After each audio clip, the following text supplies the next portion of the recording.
Google's most premium phone that it's ever released from a hardware perspective.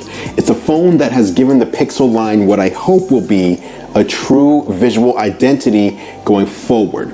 I know the Pixel 6 Pro has been going through some issues and that Google has been trying to drop software updates to fix these things, but it's been a few months. So let's talk about the Pixel 6 Pro.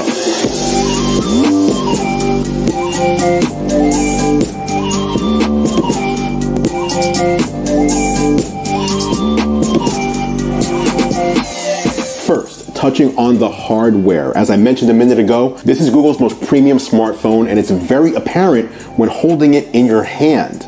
It's substantial. I like what Google's done with this new IP68 certified design and the addition of Corning Gorilla Glass Victus on the front and back with that shiny aluminum frame. The two-tone color scheme is interesting, and this sort of sunny one here is definitely my favorite, but you can also get it in stormy black and cloudy white. Now, one note though, to me the phone is definitely large. If you're used to smaller and sleeker phones, adapting might be a challenge with the Pixel 6 Pro, especially if one-handed use is important to you. But that said, it's not as easy as just choosing the standard Pixel 6 instead, since there are enough differences between the two devices besides just the size. Now, while I'm not a case guy at all personally and prefer using my phones naked, I also acknowledge that over 90% of people slap a case on their smartphone, and I think that's a very good decision here on the Pixel 6 Pro. First, that curved edge display is something that I've never been a fan of, due mostly to phantom touches. The display will pick up your palm touching those edges as input, which can be frustrating to say the least. Secondly, if the protruding camera bar bothers you, a case will make that more flush. All right, next we've got to talk about this display. What you have here is a 6.71-inch LTPO AMOLED panel that provides plenty of space for whatever you want to do, whether it's watching a video or multitasking.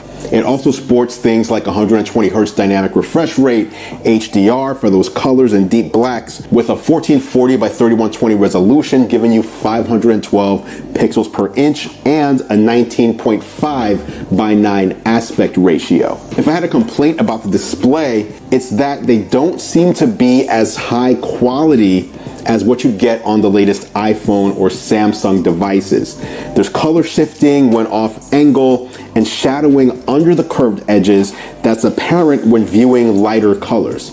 Now, this doesn't mean these displays are bad, mind you, just that they aren't the best out there. As far as biometric authentication goes, the Pixel 6 Pro does fingerprints and fingerprints only. That's not necessarily a bad thing, but I know a lot of people will compare this to something like a Samsung Galaxy S22 Plus or Ultra, where you have multiple methods, fingerprint and face scan, for example. The disappointing part on the Pixel is that the in-display fingerprint sensor is slower. In fact, it's slower than the rear fingerprint sensor on previous Pixel devices. It's also optical instead of ultrasonic, so the screen needs to light up when you authenticate, which is not the best when in a dark room. If fingerprint unlock is going to be the one method of authentication offered, you need to make sure it's really good, but on the Pixel 6 Pro, it's just okay. Then there's Google's Tensor chip. Tensor is the chip that powers the Pixel 6 lineup rather than something like the Qualcomm Snapdragon series.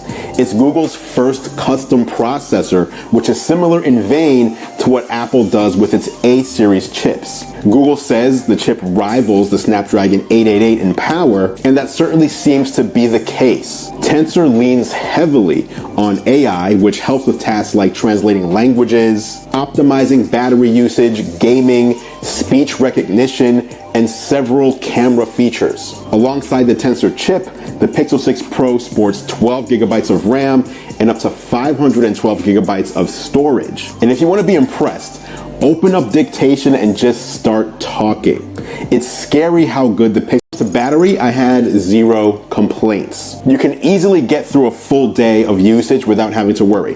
Often I'd finish the day with about 30% battery life remaining. even while using the always-on display and taking the phone out for a day of photo shooting. If you're a light user, I wouldn't doubt that you could get 2 full days out of the Pixel 6 Pro. 23 watt wireless charging and 30 watt fast wired charging are supported here too. And fast wired charging will take you from 0 to 50% top up in 30 minutes, but there's no charging adapter included in the box, so shop accordingly. Let's move on to my biggest disappointment. For me, the problem that I just can't look past is the buggy software experience. Now, I know even hearing me say that sentence about a Pixel device might feel strange because nailing the software is kind of what the Pixel has been known for.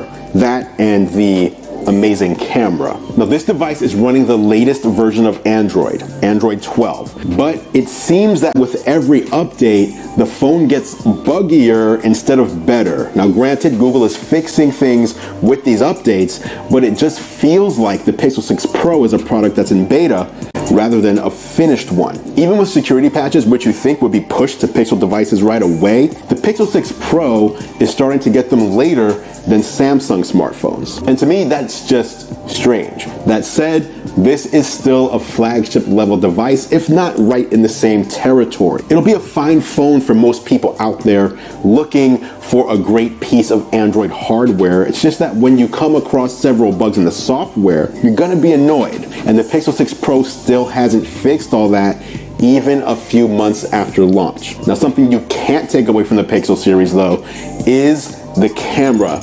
And this year, the sensors and lenses are all new for the first time since 2017. The main sensor is way larger than the one used in the Pixel 5 and earlier, and the Pixel 6 Pro is the first in the lineup to have a trio of wide, ultra wide, and telephoto cameras. Now, the main camera is a 50 megapixel sensor that is hard-coded to generate 12.5 megapixel pictures with an optically stabilized f1.85 lens. That means you won't be able to capture the whole 50 megapixel resolution, and the photos will not be any sharper or more detailed than other 12 megapixel images. Still, the images are very good in both normal and low light and very competitive with the best from Apple with the classic Pixel look. That's high contrast, slight overexposure, extreme sharpness, and cooler white balance. I won't say there's a clear winner here. Some images from the Pixel 6 Pro look better.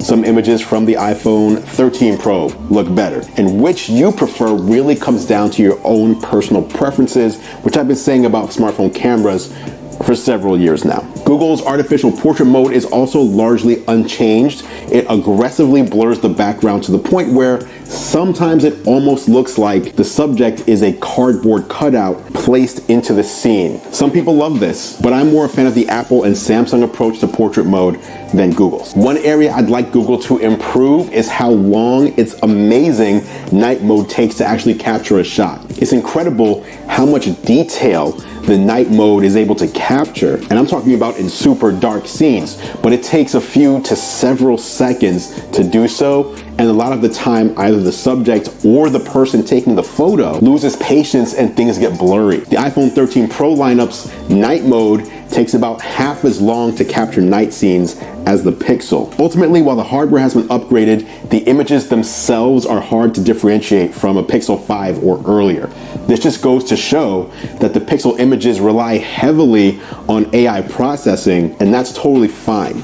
Google has mastered that art, and it makes for great images. While the ultra-wide camera is kind of forgettable, the telephoto is really good and produces sharp, detailed images. I'm glad to see it was included here. Google has also made a big deal about tweaks it made to its image processing algorithm this year to better handle darker skin tones, which it's calling real tone.